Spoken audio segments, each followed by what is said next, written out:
Welcome to the Tom Stoll Show. Thank you so much for joining us, folks. We really appreciate your support. Today we're going to talk about Nelson Peltz. Nelson Peltz, the billionaire fund manager. He's an activist investor, $1.4 billion. As of today, he's worth $1.4 billion, and he's managing Trian Fund Management, Trian Partners.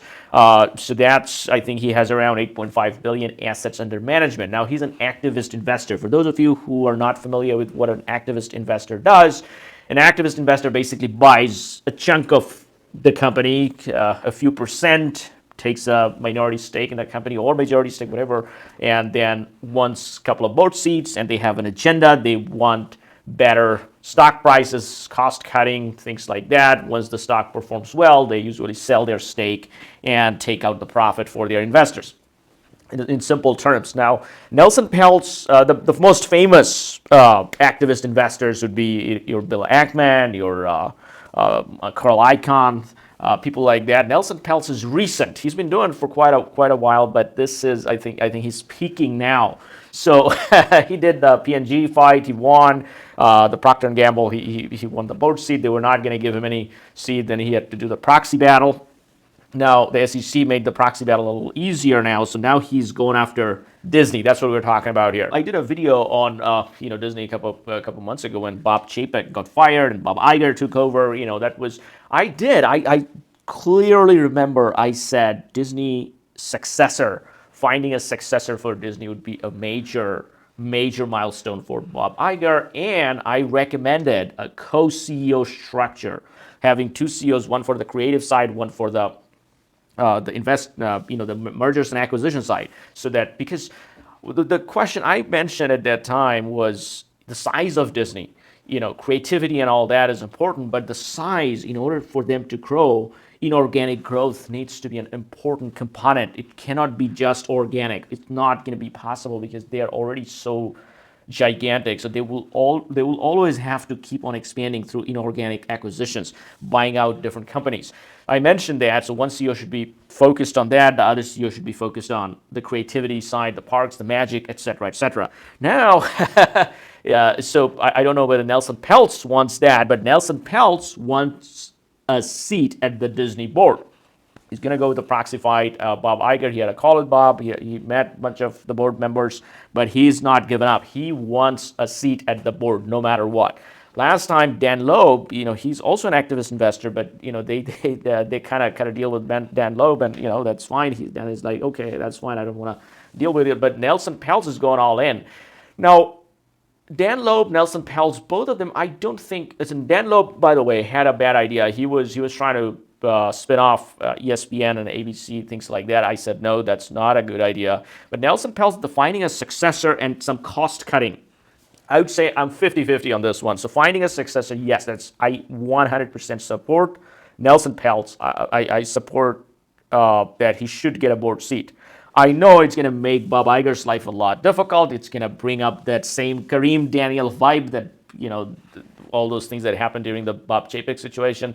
But I do think Nelson Peltz would be a good addition to Disney's board, and the stock price would go up because the stock price is not reflecting the true value of Disney. That's what I think. And with him on there, I think it'll do a little better. But that's a short-term perspective. Okay, it'll do a little better. And, if he pushes Bob Iger to find a successor, that would be a great thing. Now, the other part is he's also trying to do cost cutting. Now, this part I don't agree, but he's saying that Disney overpaid for the Fox acquisition, which is correct. They paid $70 billion, more than $70 billion for Rupert Murdoch's the 21st Century Fox, which is way overpaid. They definitely way overpaid at that time. But, there was a lot of competition, and, Murdoch is not easy to negotiate with, and Bob Iger did that. So he's going to go after this cost-cutting thing. Now, the thing with Disney's cost cutting and all that they're trying to do right now, I do think prices are coming down in 2023, and prices would probably come down a bit, and this might be the time for Disney to do more aggressive acquisitions down the road in the next few years. Instead of cutting cost and, trying to shrink down the company, I think this might be the time to expand with Bob Iger. That's why I suggested Bob should not just come back for 2 years. He should come back for 2 years, he should do an acquisition, and then stick around for a couple more years, and then find a successor with a much larger, significantly larger Disney than what it is today. But with the addition of Trian Fund Management, Nelson Peltz, I don't see that's happening, because with Nelson Peltz, Dan Loeb, and then the existing financials, trying to find a successor, cost cutting, all that, this Bob Iger won't have any room. He can't do much as a CEO. What is he going to do? He's going to do all of it? He's like, oh yeah, do everything, just do it all in 2 years and then get out. No. I don't think that's going to happen. That's going to put Disney in a difficult position. Bob Iger definitely in a difficult position. So I do support Nelson Peltz. By the way, for those of you who don't know who this Nelson Peltz is, you might know David Beckham, the soccer player, the superstar, LA Galaxy. David Beckham's son is married to Nelson Peltz's daughter, Nicola Peltz. So that's an unrelated thing that has nothing to do with Disney. But but I think what Nelson Peltz should do is push for a successor for Iger. That's important, but he should not force Disney to do so much of cost cutting. Instead, he should get them to focus on more mergers and acquisitions and get bigger and better. Because this is a difficult time. Just cost cutting and things like that, I don't think is going to achieve the result they're looking for. Now, there are a lot of things happening. Even Vince McMahon in WWE coming up. He's coming back as the CEO.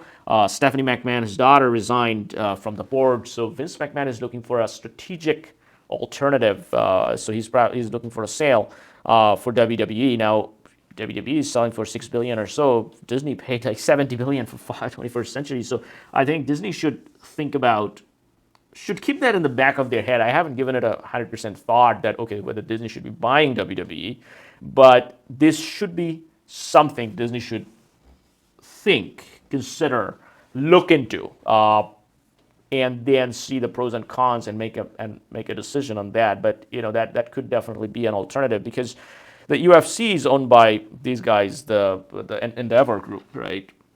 Ari Emanuel. So I think down the road, maybe Dana White would be the successor. Probably Dana White will be the CEO of the whole Endeavor Group. And Endeavor Group is also doing similar things like Disney. They're much smaller, significantly smaller, 10 times smaller than Disney.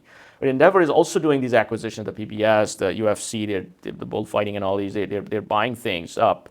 WWE could be a huge win for them, but I don't think they have enough money to make an acquisition there. But Disney certainly does have significant money to do that. So Disney is going to be a hot place for investment bankers. That's just an understatement. Disney is going to be all over investment banking in the next foreseeable future. That I can definitely see. But so my reaction, Nelson Peltz, welcome to the Disney board. I'm sure they're going to try to fight back. They're going to try to make sure he doesn't get into the board. But I do think it would be good for the board, for the shareholders, that if Nelson Peltz gets in. So yeah, that's my reaction about that. Thank you for joining us. Please subscribe. Stay tuned.